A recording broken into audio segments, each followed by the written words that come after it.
Hello, welcome back to the channel. My name is Jason Dirks. I wanted to talk about why it's important to hire a certified arborist and what they are and a few basic things that you can look at when you're trying to hire one. First thing I want to go over is why would you need to hire an arborist in the first place? One of the things I've heard over the years is trees have been around for millions of years and they're fine in the forest. Why would I need to do anything? I figure they're fine. I hear that, I've heard that a lot. And I get that. Trees in the forest, they don't need our help for the most part. Except for some exceptions, they really don't need our help. The urban environment is very different. That is not what they have grown up with. It's extremely different. And for example, just water, which is one of the most important things about trees, by the way, is the water. The rainwater, there's nothing like it. The rainwater is wonderful. And sometimes we get plenty, sometimes we don't. A lot of times we don't. But we have irrigation system, which I believe in irrigation systems. They're wonderful. I think that's the simplest way to maintain a tree is to have an irrigation system. But the water that comes out of our municipal system is not the same. It needs to be treated for diseases and all types of things, understandably, because we drink it. But it's got chlorine. It doesn't have the living organisms in it that a lot of times comes from natural water, spring water, and things like that. Minerals, it's not the same. And it sometimes, like in Austin, has a lot of lime and it can build up. And when we had a drought back in 2011, irrigation systems were coming on for such short periods of time, which happens a lot, but the lime was building up and minerals were building up on the surface of the soil and was not allowing water to penetrate properly. So just right off the bat, the water is different. And the amount, it can be unnatural to be getting just certain amounts every week, a whole bunch. Sometimes it's too much. It's very easy to overwater a tree, which they can be overwatered, by the way. And the other thing is the ground in a forest. We have debris, leaves, branches, things decompose. That's what they want. In the urban environment, for the most part, with the exception of certain places, we have turf grass like St. Augustine, Bermuda, all different types of grass. And that's not how it is in the natural world that the trees live in. And for a few reasons, that can be an issue. I'm not saying we should get rid of our grass. I mean, trees would like that if they had their way. But, we live in the rural world and we need to kind of balance it out. We need to have a nice green yard for the HOA and for the neighbors, and it's fun to maintain a nice looking yard. But St. Augustine in particular needs more water than a tree is comfortable with. So when I see grass of St. Augustine looking really good, I start to look at the watering system. So grass likes more water than the trees tend to like. Trees like water in infrequent intervals. Every so often, like in the natural environment, we get rain every now and then, not all the time. So trees would prefer less frequent watering, but deep. So it gets down to their nice deep roots. Anyway, back to the grass. Our urban grasses want kind of a lot of nutrients. They want generally a lot of water, and this isn't the same that the trees want. And another one that isn't talked a whole lot about, the fungi and bacteria relationship are different. Trees like a more fungal rich soil. You hear about mycorrhizae, the largest living organism in the world. It's been talked about a lot recently. They're talking about mycorrhizae, and mycorrhizae it's a symbiotic fungal relationship between the roots of the trees, and different tree species have different types of mycorrhizae that they work with. And if you take the forest floor underneath certain trees, that mycorrhizae, that fungal relationship, what's underneath there is what they want. Grass, for the most part, kind of prefers a higher bacterial type of soil structure and soil life. It's not that it's bad necessarily, but it's not what the trees want. They want more fungal dominated soil. Grass is like a more bacterial kind of dominated soil. So that's a pretty big difference. So if you want healthy grass, higher bacteria. You want healthy trees, there's going to be more fungal organisms. Okay, so there's that. That's a big thing. Another thing is in the forest, you can have dead wood in the trees and it can drop a limb here and there. No one's going to get hurt. It's really not a big deal if a tree drops a large limb. It falls in the forest. But in the urban environment, when a limb falls, sometimes it falls at a terrible time, as in like a child's playing underneath it or on a car. In the forest, it can drop a limb and it's not a big deal. So that's a difference. We really cannot afford to have limbs falling on people in the urban environment. They need attention, pruning of hazardous deadwood. So my point here is that trees in the urban environment generally need some help. If there's any debate with that and you want to talk about it, please put some comments in there. I'll be glad to write you and talk to you about it. And we need to get past that right there, just to understand that trees in the urban environment generally need attention. Now we go into hiring an arborist. What is an arborist? Without pulling up the dictionary, an arborist can be someone basically who studies trees. That's very vague, but a certified arborist is what I'm talking about. And a certified arborist has taken a test that's approved by the International Society of Arboriculture.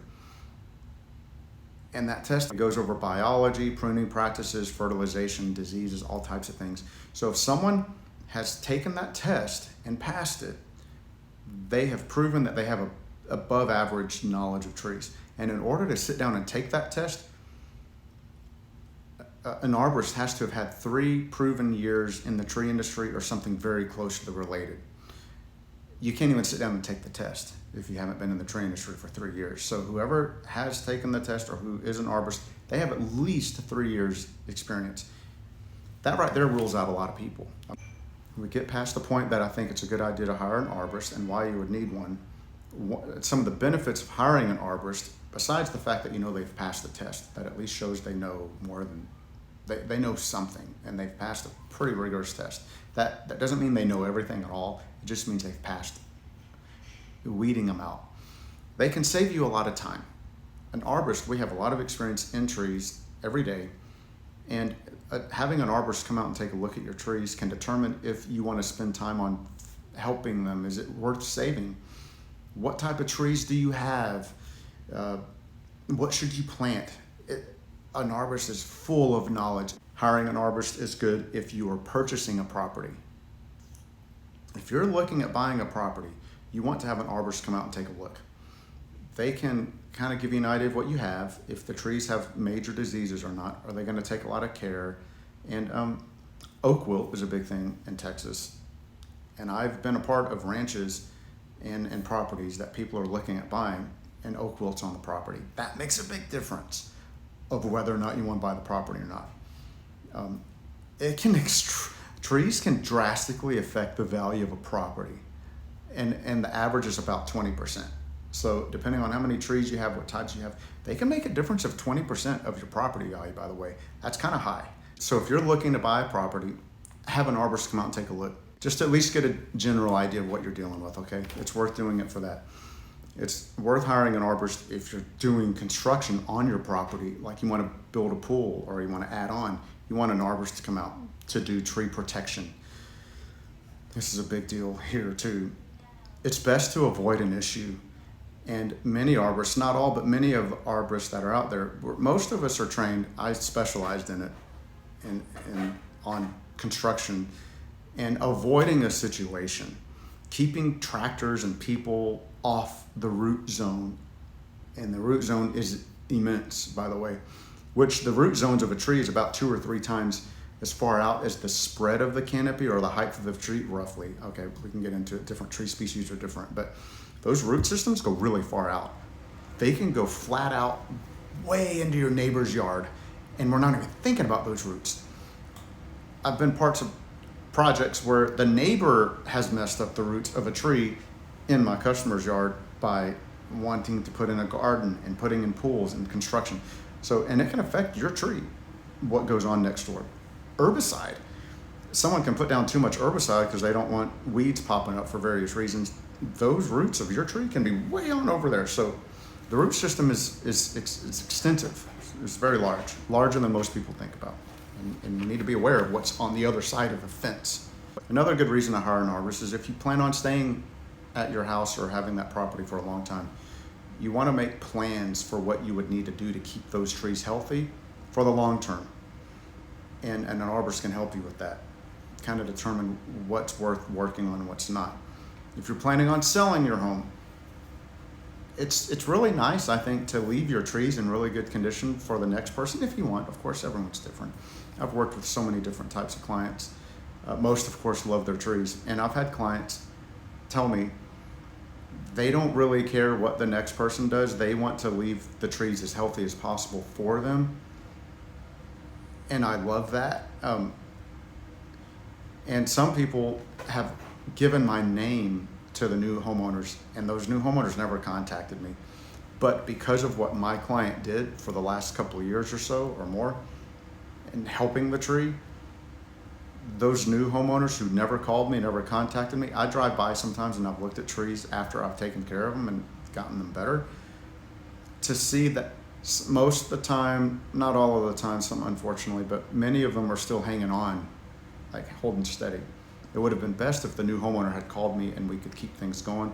But anyway, so sometimes you want to hire an arborist so that you can get your trees in good shape for the next person who might not care whatsoever about the trees, unfortunately, and that's sad. Oh, one more thing, going back to the construction and all of this, it's best to have them looked at before the construction and avoiding a situation, because to fix a tree or to bring a tree back that gets sick, it can be very expensive. And I'm talking one tree. If there's multiple trees, it can be quite a big deal. It is best to just put fencing up and go by tree protection standards, which is a whole other thing, okay? Maybe we'll talk about that later. But my point with this right now is let's avoid the situation 100%. Just don't have the issue happen.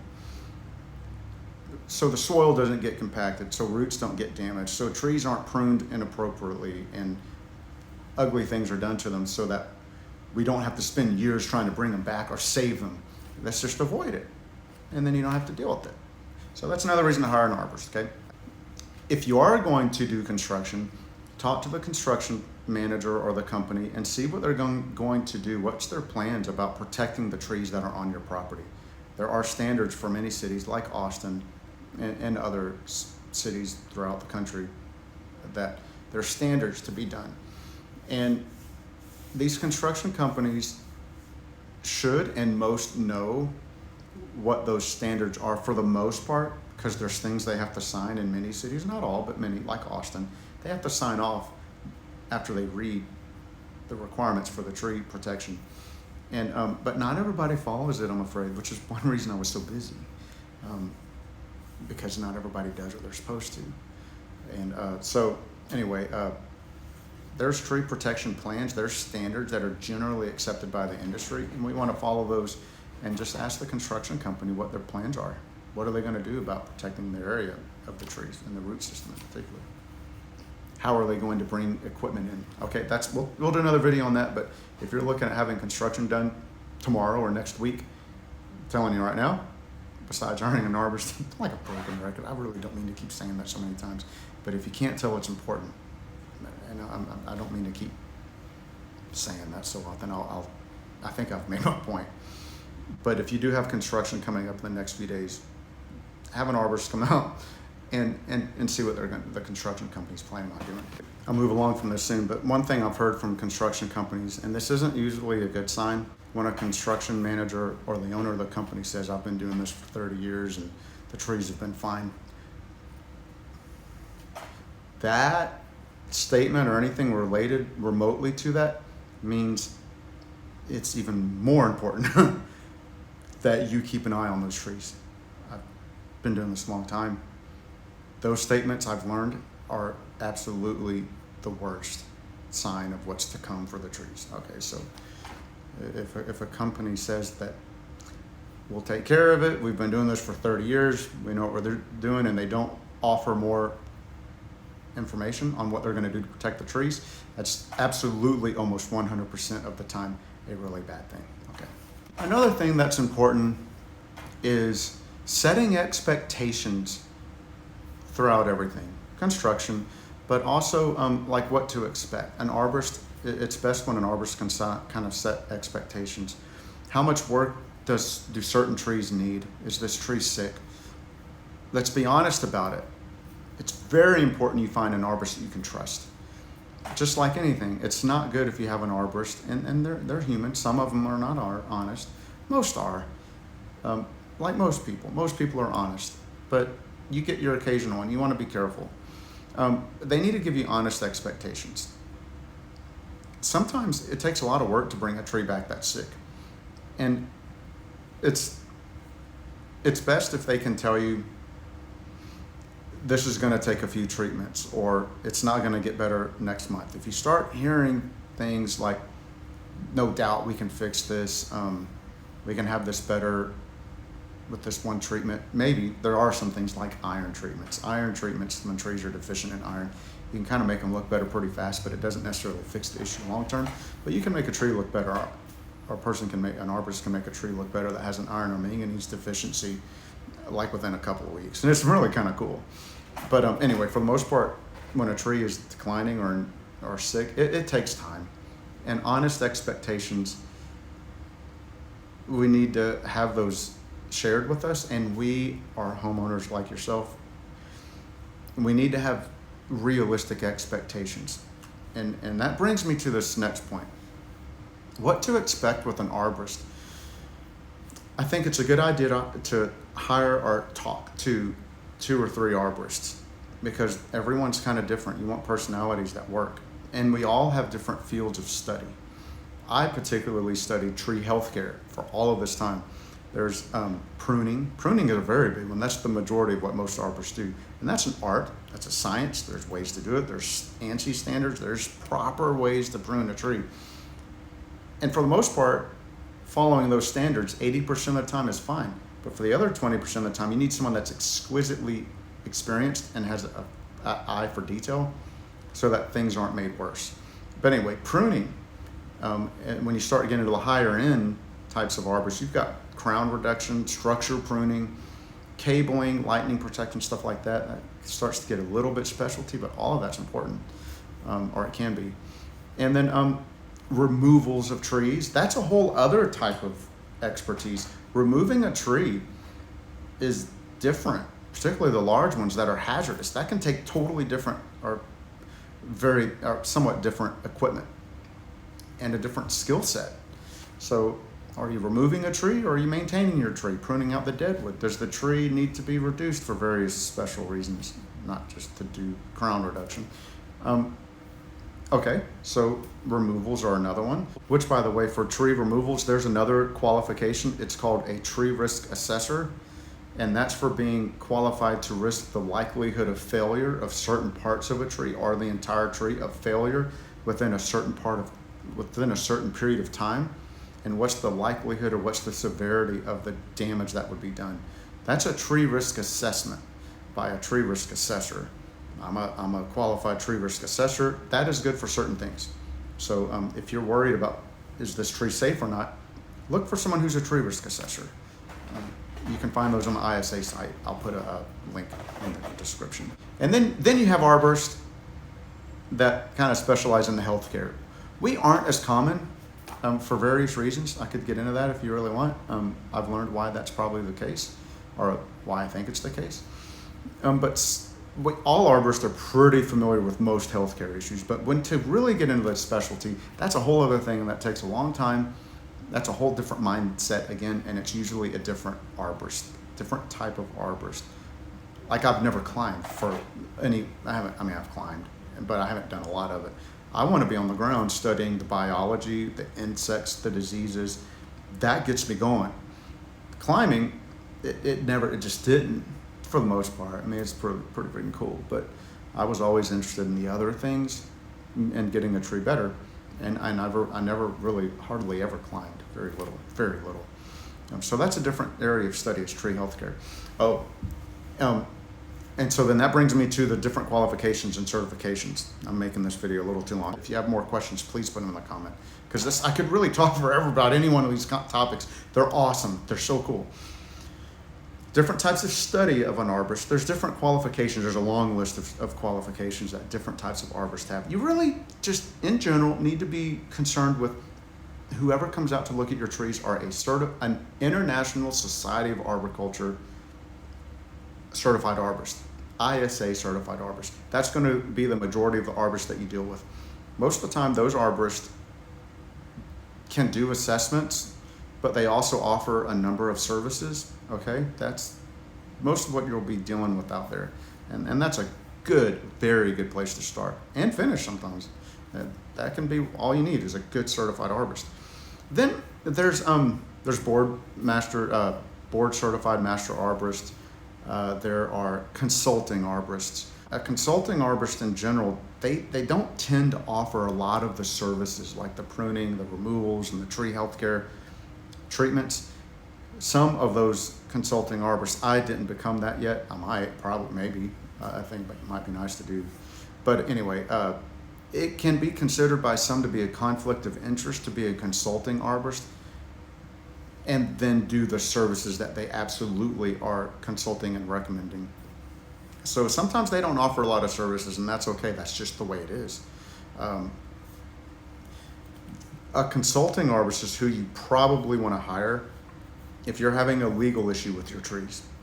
If a neighbor or someone has damaged your tree, or you're thinking they might have, or there's an issue between landowners with a tree, insurance companies, I'm going to save you a lot of time right now. You need to contact a consulting arborist, and I'll put that link in the description.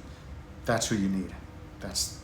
Don't waste your time calling all around town trying to find someone to help you with a legal issue. You need a consulting arborist. If you wonder how much your tree is worth, and I mean like you really want to know, not like, it's worth roughly that, which is usually what I got. I could kind of give ideas, which I need to be careful with that, but I did. A consulting arborist is who you want for that as well. If you need to know the value of your tree because it's been damaged by a vehicle or it's died or something, and you need a value that you can hand over to an insurance company or in court, again, consulting arborist.